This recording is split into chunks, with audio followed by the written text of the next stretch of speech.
tombe la fête des arbres.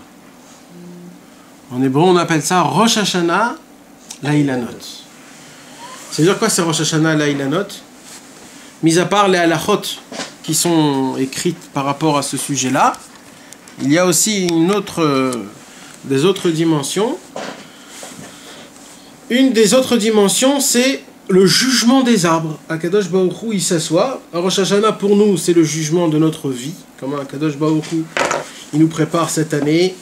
Comment ça va se passer, combien d'argent on va gagner, qu'est-ce qui va se passer cette année, les enfants, la femme, tout est jugé. Et à Rosh Hashanah Laïlanot, c'est le Rosh Hashanah des arbres, là où Akadosh Baruch Hu, il va commencer à juger combien d'arbres vont avoir des fruits, combien vont périr, combien ils vont renaître.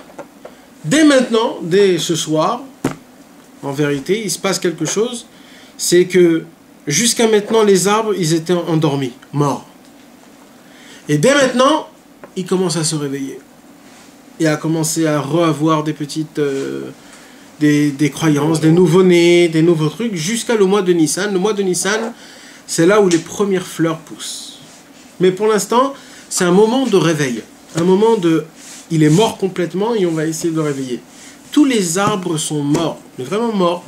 Tu vois, il n'y a aucune fleur, il n'y a aucun signe de vie, tout est... Et Akadosh Baruch Hu, il va essayer de juger chaque arbre, en particulier chaque branche, chaque fleur, chaque chose, tout comment ça va se passer.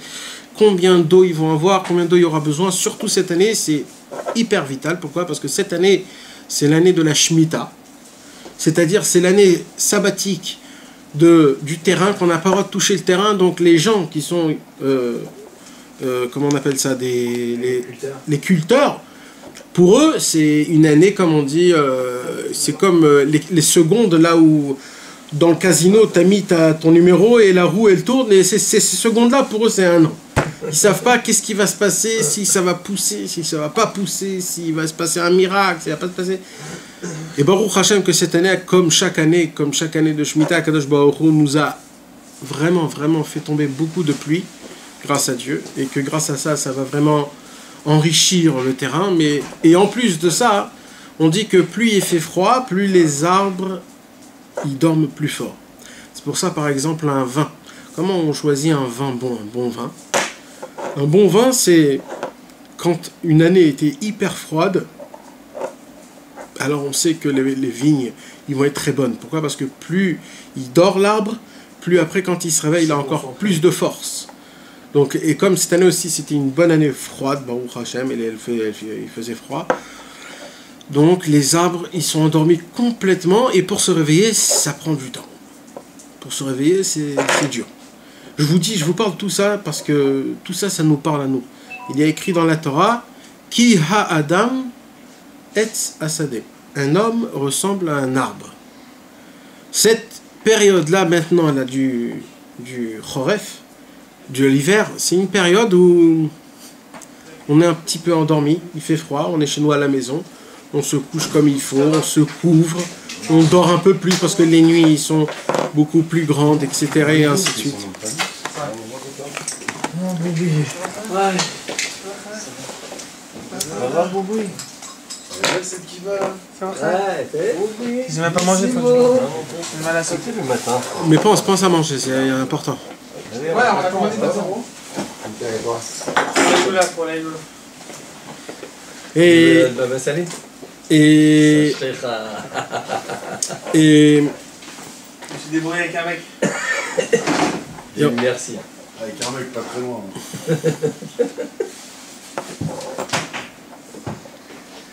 Et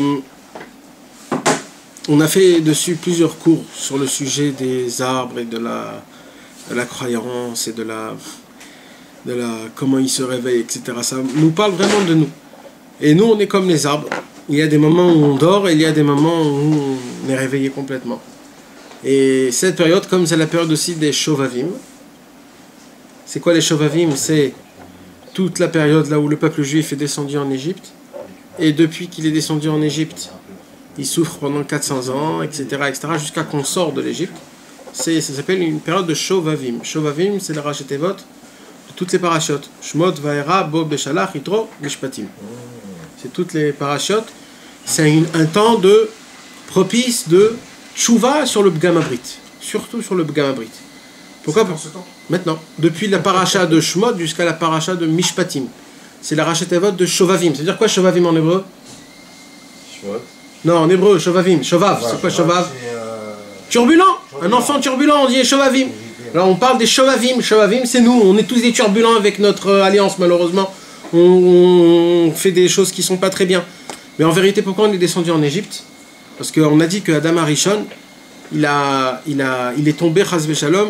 On ne peut pas dire qu'il a fauté, qui on est nous. On est des moustiques, mais Adam Arishon, pendant 130 ans, il est allé avec des démons. Et il est tombé dans ce problème-là. Et pour réparer ça, nous, on est descendu en Égypte pendant 400 ans. Et donc, c'est un temps propice pour toutes les personnes qui ont fauté avec le Brit, d'essayer de le réparer. C'est pour ça qu'on rajoute un peu plus de Teilim pendant cette période-là. Ceux qui font pas le Tikkun HaKlali tous les jours, alors là, il faut le faire tous les jours. Celui qui peut se renforcer dans l'écoute et de filote, alors on met le paquet.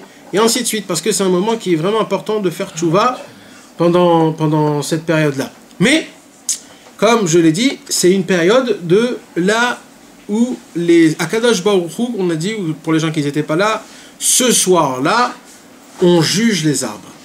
C'est Rosh Chodesh Shvat. Ah, c'est demain. Alors, ce soir. Ça commence. C'est ce soir. Maintenant, c'est une marloquette. Donc, je disais que dans la Gemara, c'était une marloquette. C'est quand que ça se passe? Est-ce que ça se passe Rosh Chodesh Shvat, c'est-à-dire ce soir et demain? Ou alors est-ce que ça se passe à Tu Bishvat? Et là, à la fin, elle dit que ça se passe Tu Bishvat. Mais tout ce mois-ci-là, c'est un mois de résurrection. C'est la Bishvat, c'est pas tombé Rosh Chodesh Shvat. Tu Bishvat. Tu Bishvat, c'est tout. Le 15 Shvat, c'est pas tomber Rosh Chodesh. C'est le 15. Tout. Tout. Ça veut dire 15. Non, tout. Tout. C'est 15. Tout Bishvat. Tout Bishvat. Le 15. 9 et 6, c'est tout. Et C'est Tetva. Ouais, c'est ça que je comprenais pas. nous, on appelle ça tout Bishvat. C'est comme on dit Lag Baomer. Plus le droit de faire des Alors, en vrai, Lag Baomer. Là, c'est Toi, tu- 33 du Homer. Je savais même pas ça. Voilà, voilà. Pareil, il y a des Tisha B'Av. Tisha B'Av. Le 9 Mais Av. ça, c'est parce qu'il est facile celui-là. C'est vrai, il y a marqué Tisha. C'est pas que Béab, il t'aurait compris. Et Béab, c'est pareil. Ouais, tout B'Av, le 15 Av. Et donc, comme on a dit, donc c'est un temps de résurrection. Mes amis, on a l'occasion pour toutes les personnes qui se croient un petit peu morts ou endormis, comme on parlait aujourd'hui. Et moi, je crois qu'on est tous dans cette catégorie-là. C'est le moment, comme les arbres, ils doivent se réveiller aujourd'hui. Alors nous aussi, c'est le temps qu'il faut se manier, les gars. Il faut commencer à se préparer et la fête va commencer. C'est comme ça, c'est maintenant ou jamais, les gars. Il faut se lever, il faut s'habiller et on sort en boîte ce soir. C'est comme ça que ça se passe. Quoi, mais c'est propice pour le gamin Brit? Tu vois, ouais. Ouais, ben vadaï, alors attends, on va en parler de ça. Tu vois, On est en plein dedans, attendez. Maintenant, je vais vous raconter plusieurs histoires. Comme les gens ne sont pas encore venus, on va parler un petit peu... Mais c'est nous les gens. Ouais. c'est vrai, c'est vrai. Comme un jour, Rabbeinu et Rabbi Nathan, ils étaient ensemble. Et ils attendaient du monde. C'est nous le monde. Exactement. Alors, Rabbi Nathan, il dit qu'il faut attendre, il faut attendre, il faut attendre. Et Rabbeinu, il a dit, dis-moi, à part toi et moi, il y a quelqu'un dans le monde. C'est nous le monde, c'est nous, le monde en entier, c'est nous. Donc le monde il a été construit que pour nous. Bien sûr. Chacun est... Alors, je vais vous raconter une histoire. Chacun, c'est un monde. Et ce soir, mes amis, c'est des choses qui sont importantes qu'on va dire.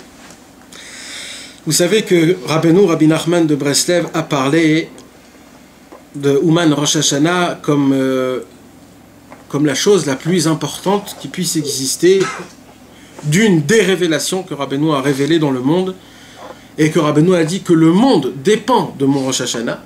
Le monde dépend de mon Rosh Hashanah, ça veut dire que le calendrier ne peut pas avancer si le Ouman Rosh Hashanah n'existe pas. C'est-à-dire tout dépend de son Ouman Rosh Hashanah.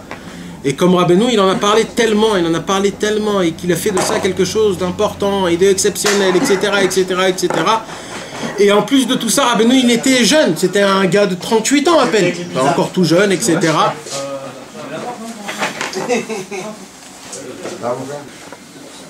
Bon, on va faire juste un tout petit résumé important. Rabbi Nachman de Breslev va parler de Ouman Rosh Hashanah, combien c'est important d'y aller à Ouman chez lui à Rosh Hashanah. Les gens de son vivant, ils croyaient que Le Ouman Rosh Hashanah qu'on parle, c'est un Ouman de son vivant. Mais malheureusement, après que Rabbeinu est parti, il y a eu des gens qui se sont dit, qui se sont posés comme question que peut-être que toute l'importance que Rabbeinu a dit que Ouman Rosh Hashanah c'est important, c'était de son vivant. Mais maintenant qu'il est parti de ce monde, c'est terminé. Et Rabbi Nathan, on revient dans notre cours. Rabbi Nathan, mes amis, lui, il a tout de suite vu et compris ça.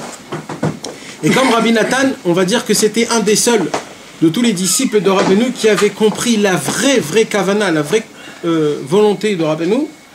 Il a compris que tout ce que Rabbeinu parlait, c'était aussi après sa mort. Et encore plus après sa mort. Parce qu'un tzaddik, quand il part de ce monde, il fonctionne à puissant 1000 que ce qui fonctionnait avant. Un tzaddik est beaucoup plus fort quand il part de ce monde que quand il est dans ce monde-ci. Ah, parce qu'il reste que sa neshama. C'est pas parce qu'il reste que sa neshama, c'est que maintenant il monte dans un monde où que là il est... Il n'y a plus de limite. Il n'y a plus de limite. Donc il peut faire ce qu'il a envie.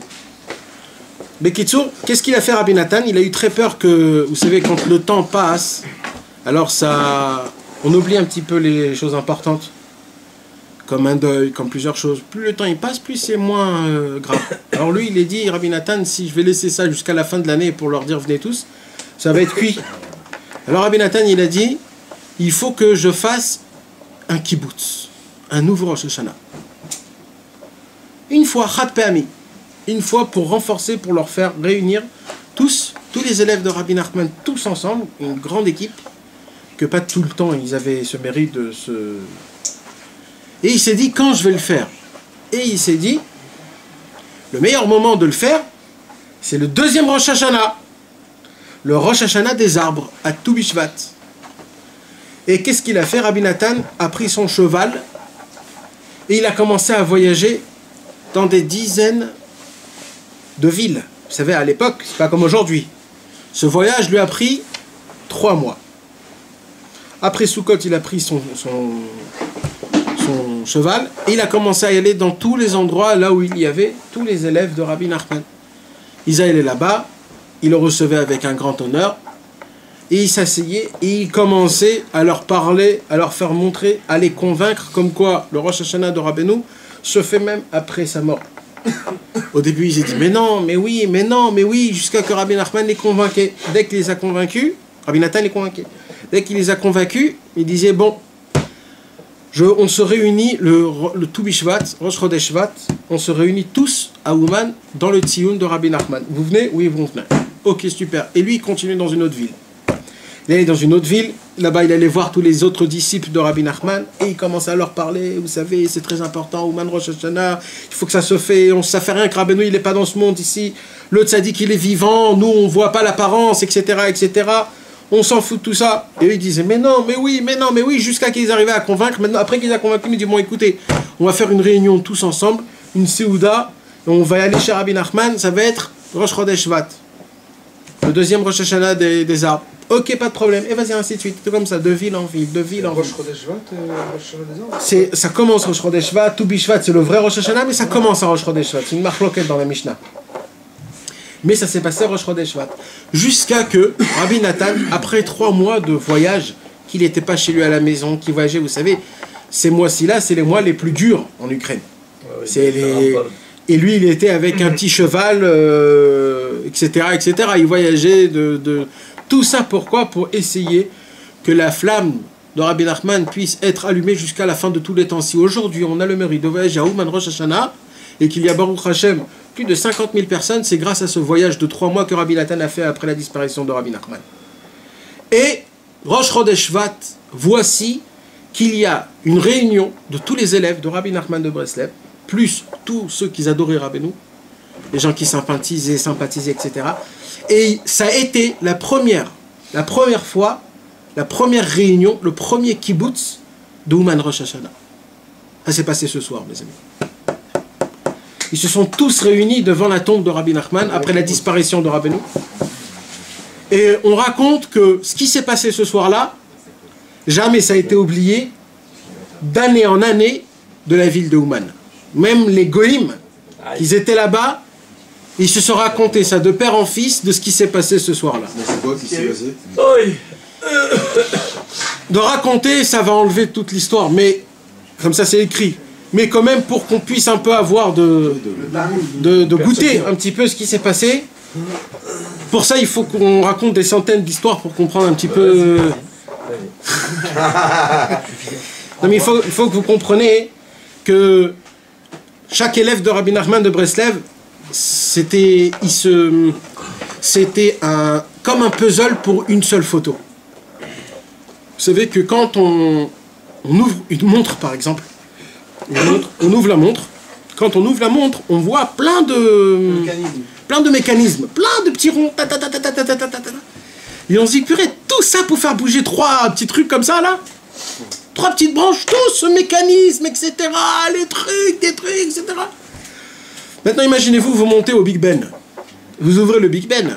Imaginez-vous combien de mécanismes il y a là-bas. Maintenant, si vous enlevez un seul boulon petit, moins qu'1 centimètre, tout le mécanisme ne marche pas. Les élèves de Rabbeinu, c'est exactement pareil. Les élèves de Rabbeinu, chacun était une bombe atomique sur quelque chose. Il y avait un qui était une bombe atomique sur la prière. Quand il priait, tu étais sûr que c'est exaucé. Il y en avait un, il faisait le pidion, le rachat des fautes. Quand tu allais chez lui, tu étais sûr que pour lui, pour toi, c'est comme si tu avais fait un sacrifice au Beth Amikdash, tu es clair, nickel. Plus rien, aucune faute, plus rien du tout. Il y en avait un, que lui, son travail à lui, c'était les jeunes, les ramener les jeunes. Je peux vous dire que si on était assis dans un seul cours de chez lui, on serait tous sortis avec les cheveux comme ça. Tellement on était tous électriques. Quand il parlait, il allumait, même les plantes, il revivait. Tu mettais des plantes mortes, même les plantes revivaient. Mais ce que je vous dis, ce n'est pas des exemples que moi je vous dis. C'est des exemples qui ont été écrits. Ça veut dire que c'était quelqu'un qui mettait de la semence de vérité dans des cadavres. Et les cadavres renaissaient. Et que ça soit tous les cas de personnes, même des gens qui n'avaient rien avec la Torah, des gens qui n'avaient rien avec rien du tout. Et ainsi de suite, les élèves de Rabbi Nachman, chacun était très fort dans son truc à lui. Imaginez-vous, tous ces gars se réunissent, parce que pas toujours ils se réunissaient. Imaginez-vous, après que Rabbeinu est mort, c'était comment on dit, le dikon, le chaos total dans tous les cas. Les gens, on a perdu Rabbeinu 38 ans, mais attends, jamais on n'était pas du tout prêt. Si au moins il y avait 70 ans, on pouvait lui poser des questions. Comment on va faire? Comment ça va se passer? Qu'est-ce qu'on doit écrire? Qu'est-ce qu'on doit diffuser? Qu'est-ce qu'on doit créer? On fait une yeshiva? On fait pas une yeshiva? On fait des écoles? Rien, on lui a pas posé aucune question. On croyait qu'il allait vivre jusqu'à la fin de tous les temps. Et Rabbeinu, d'un coup, il n'y a plus rien, on ne sait plus ce qu'il faut faire. Les gens, ils étaient complètement cassés. Et d'un coup, ils se réunissent tous. C'était ce soir, il y a à peu près 200 ans. 202 ans. Ils se réunissent tous autour du Tziyun de Rabbi Nachman de Breslev. La joie qu'il y avait entre eux, mes amis, c'était inexplicable. Les gens pleuraient. Ils pleuraient des larmes, tellement qu'ils étaient contents de se voir. Ils s'enlaçaient. Comment on s'enlace quand un ami voit un autre ami? On s'enlace, ça va? Ça va super, allez, ça va? Comment ça va? On raconte là-bas que quand eux, ils s'enlaçaient, ils ne voulaient pas se lâcher, les gars. Ils étaient comme ça. Ils étaient comme ça, ils posaient, ils disaient, je veux pas te lâcher, je veux pas te lâcher. Et c'était tous des bombes atomiques, les gars. C'était tous des tzadikim comme on ne peut pas s'imaginer. Imaginez-vous tous, des gens comme ça, ils s'embrassent avec les larmes, etc. Comme avant, mes amis, tout était en bois, comme vous le savez, il y a 200 ans. On raconte qu'ils ont tellement dansé toute la nuit qu'ils ont fait un creux dans le truc du bois. Ils ont fait un creux. Et ce creux-là, il est resté des années et des années. Les goïms, ils venaient raconter. Eux, ils disaient qu'ils se sont bu, ils sont saoulés la gueule tous. Ils croyaient parce qu'un goï, il comprend pas combien un homme, il peut être aussi heureux et danser toute une nuit. Il se dit, celui-là, c'est où il a pris quelque chose, ou il a bu quelque chose. Mais des gens... Mais leur trip à eux, leur drogue à ces élèves-là, c'était Rabbi Nachman. C'était ça leur drogue. Et ils étaient drogués, complètement saoulés de Rabbi Nachman. Et ils ont toute la nuit chanté et dansé en remerciant combien Akadosh Baruch Hu nous a fait un cadeau qui nous a donné une lumière comme Rabbi Nachman de Breslev. Cette soirée-là a été parlée dans toute l'Ukraine. Et de génération en génération, dans la ville de Ouman, tout le monde savait cette soirée qui s'est passée là. Et ça s'est passé ce soir-là. Ça a été le premier kibbutz, la première réunion de tous les chassidés de Breslev, que depuis cette réunion-là, ils se sont tous promis et jurés qu'on va commencer à faire le Ouman Rosh Hashanah que Rabbeinu a dit, et que ça ne se terminera jamais jusqu'à la venue du Mashiach et même après. Amen. Et c'est ce qui se passe, Baruch Hashem, grâce à eux, tout ce qui se passe, ça s'est passé de cette soirée-là. Donc c'est pour cela que cette soirée-là, ce soir, mes amis, c'est un temps très, très important. C'est un temps qui est propice. Bonjour les amis. Oh. Salut. Oh. C'est dommage.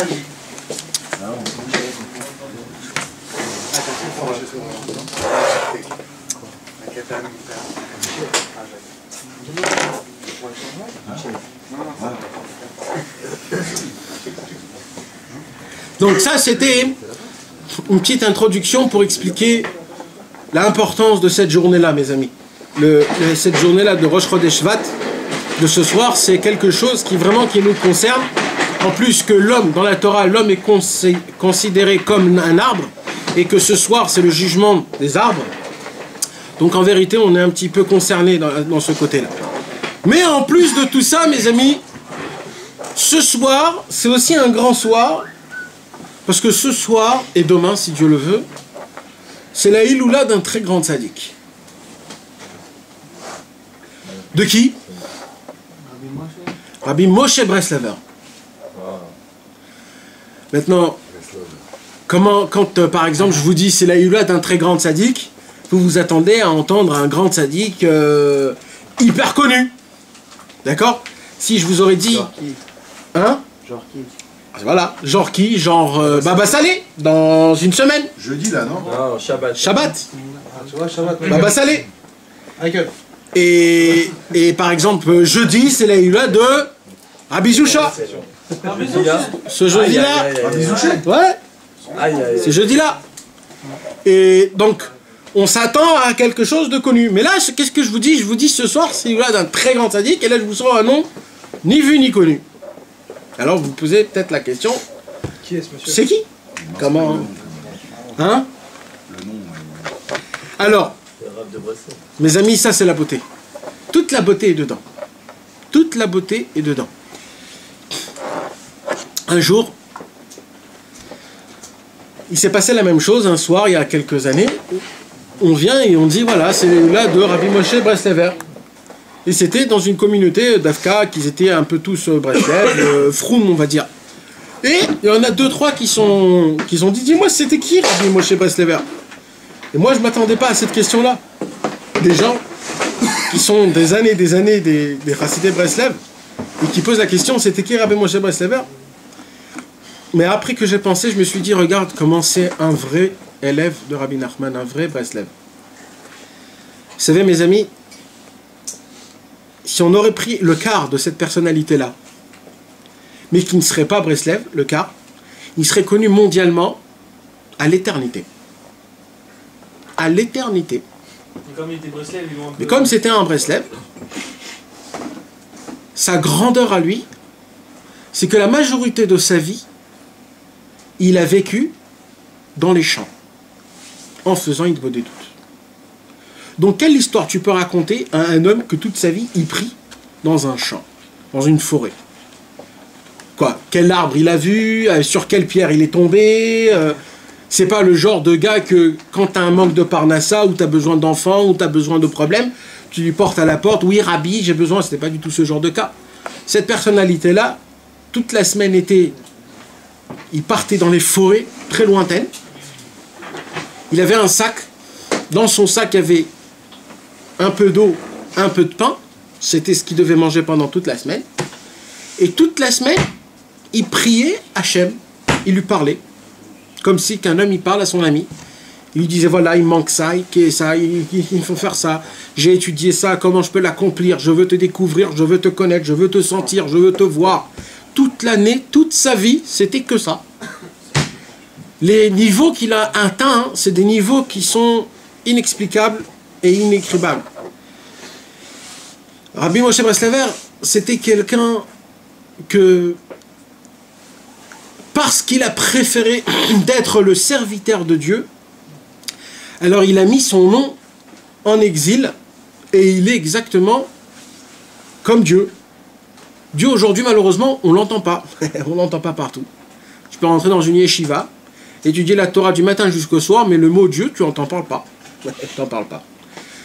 Malheureusement, Tu peux parler de tout et de rien, tu peux dire des divrei Torah, mais jamais dire...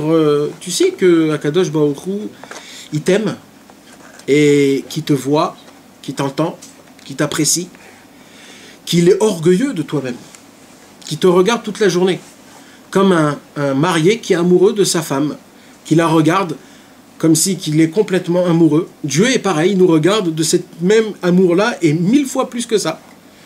Des paroles comme ça, on n'entend pas malheureusement. On n'entend pas la parole de Dieu, d'Akadosh Baruch Hu, du lien qu'un père il a avec son fils.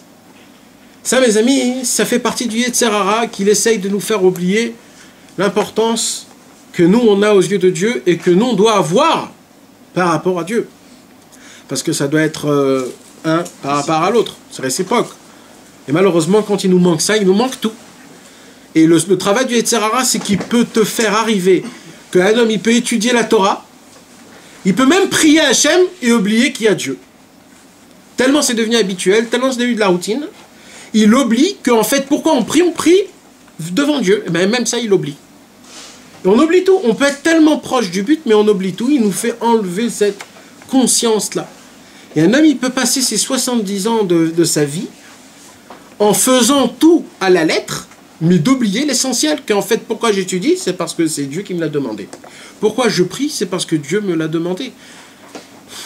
Il y a des gens qui étudient la Torah tout sec, et il y a des gens qui étudient la Torah, pas parce qu'ils veulent étudier la Torah, parce que derrière la Torah, il se cache Dieu. Ils veulent entendre la voix de Dieu. Presque ils s'en foutent de la Torah. Tout l'essentiel qui sont dans la Torah, c'est pour toucher Dieu, pour boire Dieu, pour être rassasié de Dieu, pour prendre un kiff de Dieu. Et ça, mes amis, il en manque beaucoup des gens.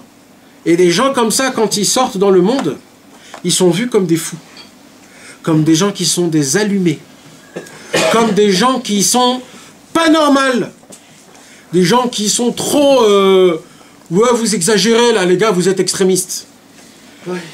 Et c'est pour cela que Rabbi Moshe Breslever, il s'est dit, dans une réunion pareille, je préfère d'être tout seul, moi avec mon Dieu. Comme un marié, une mariée, laissez-nous tous tranquilles, nous on va aller dans la lune de miel. Rabbi Moshe Breslever était dans sa lune de miel pendant toute sa vie avec Dieu. C'était ça, Rabbi Moshe Breslever.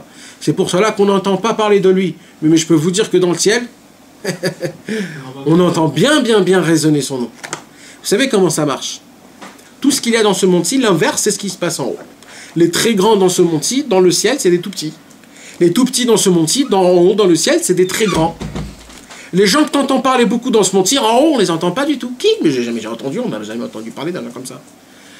Et pareil, les gens que t'entends pas parler dans ce monde-ci, en haut, on les entend beaucoup.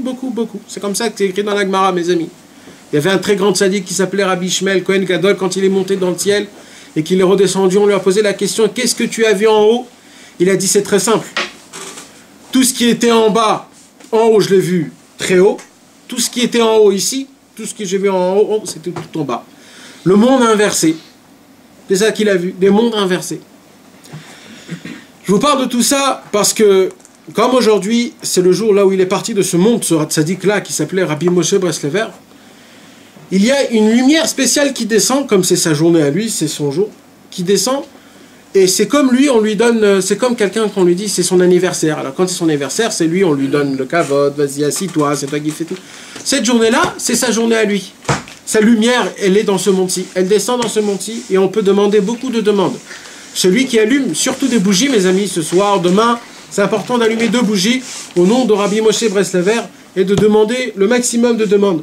Parce que lui-même, il va prier pour nous dans le ciel et il va nous exaucer. Maintenant, celui qui peut faire des demandes spirituelles, alors là, c'est encore beaucoup plus haut parce que c'est exactement ce que lui, il s'accordait pendant toute sa vie.